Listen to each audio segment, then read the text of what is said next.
Hello children, I'm going to read you this lovely story called The Darkest Dark. It's written by an ex-astronaut from Canada called Chris Hadfield, and it's all about him when he was a boy and how he used to be afraid of the dark. I hope you enjoy it. The Darkest Dark, written by astronaut Chris Hadfield and illustrated by the Fan Brothers, published by Macmillan Books.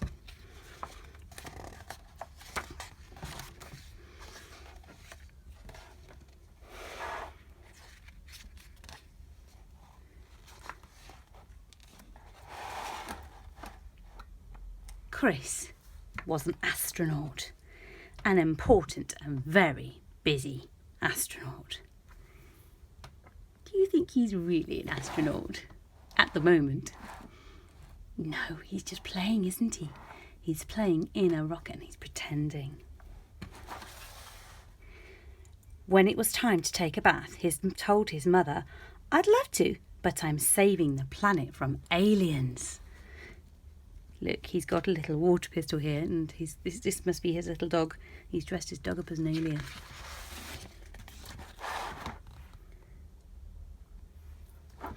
When it was time to get out of the bath and go to bed, he told his father, politely, because astronauts are always polite, "Sorry, no can do.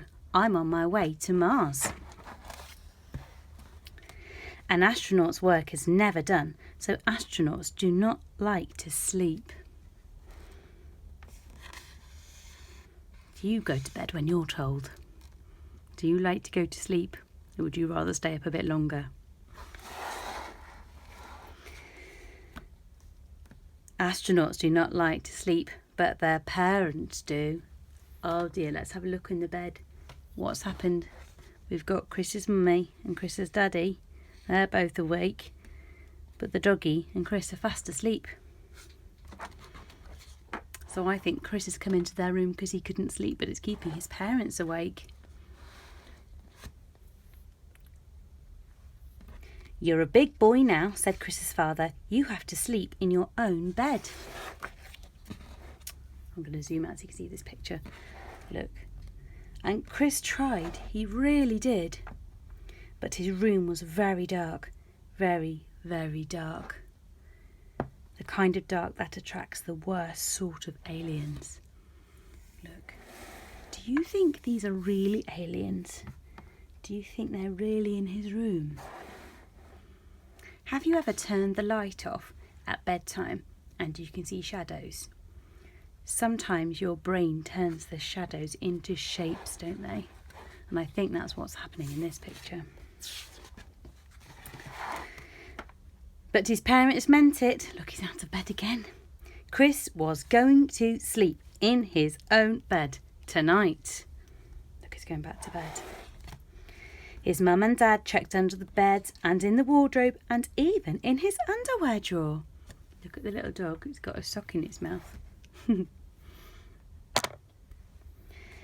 They declared the room 100% alien-free. They tucked Chris in. They turned on the nightlight, and they even gave him a special bell to ring if he was nervous. Oh, look, we've got a clue to what might be happening elsewhere. Moon-bound 832 blast-off. Spacemen will be speeding at over 24,000 miles per hour, and we've got 3 astronauts here. So this story must be set in 1969, around the time of the first moon landing. What do you think Chris is going to do with that bell? Clang, clang, clang, clang, clang, clang. They took the bell away. Why do you think his parents took the bell away? I bet that made a lot of noise. It probably kept them awake, didn't it? Look, he's in the parents' bed again. And then his father said something that worried Chris even more than the dark did. "One more peep, young man, and I'm afraid we'll all be too tired to go next door tomorrow." But tomorrow would be a special day, a very special day.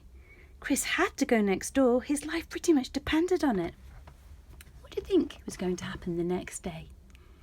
Let's just flick back to what we saw on this page. Moon-bound. What do you think? We'll find out. So Chris stayed in his own bed without a peep. It took a long time to fall asleep, but when he did, he had his favourite dream. What do you think his favourite dream was? What's your favourite dream?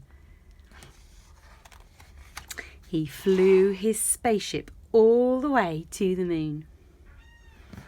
There he is, Chris and Albert. I think Albert is the name of the doggy.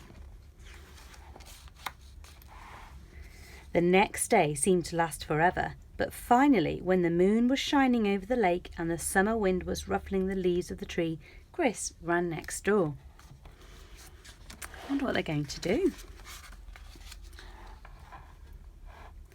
The house was already full of people, all gathered around the TV, the only TV on the whole island. Now you have to remember that this story is set in 1969, and not everyone had a television in 1969. They didn't where Chris lived. Nowadays, lots of people have more than one telly in their house, don't they? What are they going to watch on the telly? Chris found a spot where he could see through the crowd, and what he saw was...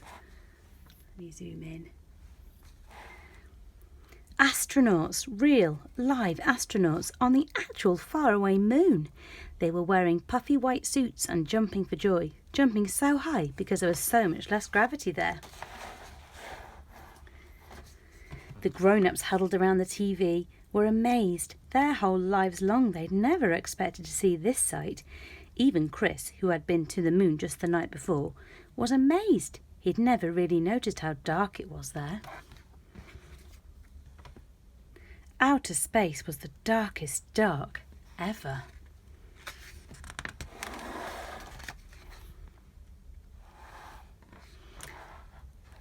I like this page. There's no writing on it at all. You can just see the starry sky, the bright moon, and the lake here. They've come out to see the moon. He's back in his bedroom. Look. Now, are they shadows? Or do you think they might be cuddly toys? That night, Chris did a little experiment. He turned off all the lights in his room, even the night light. It was still dark, very, very dark. There were still shadows that looked a little, well, alien. Nothing had changed, but Chris had changed. He'd seen that the darkness of the universe was so much bigger and deeper than the darkness in his room, but he was not afraid. He wanted to explore every corner of the night sky. For the first time, Chris could see the power and mystery and velvety black beauty of the dark. And he realised you're never really alone there. Your dreams are always with you, just waiting. Big dreams about the kind of person you want to be. Wonderful dreams about the life you will live. Dreams that actually can come true.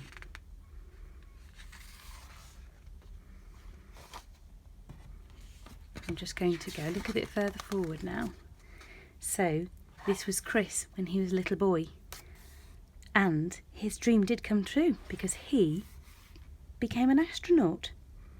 If you'd like to find out a bit more about him, watch the next video. What would you like to be when you grow up?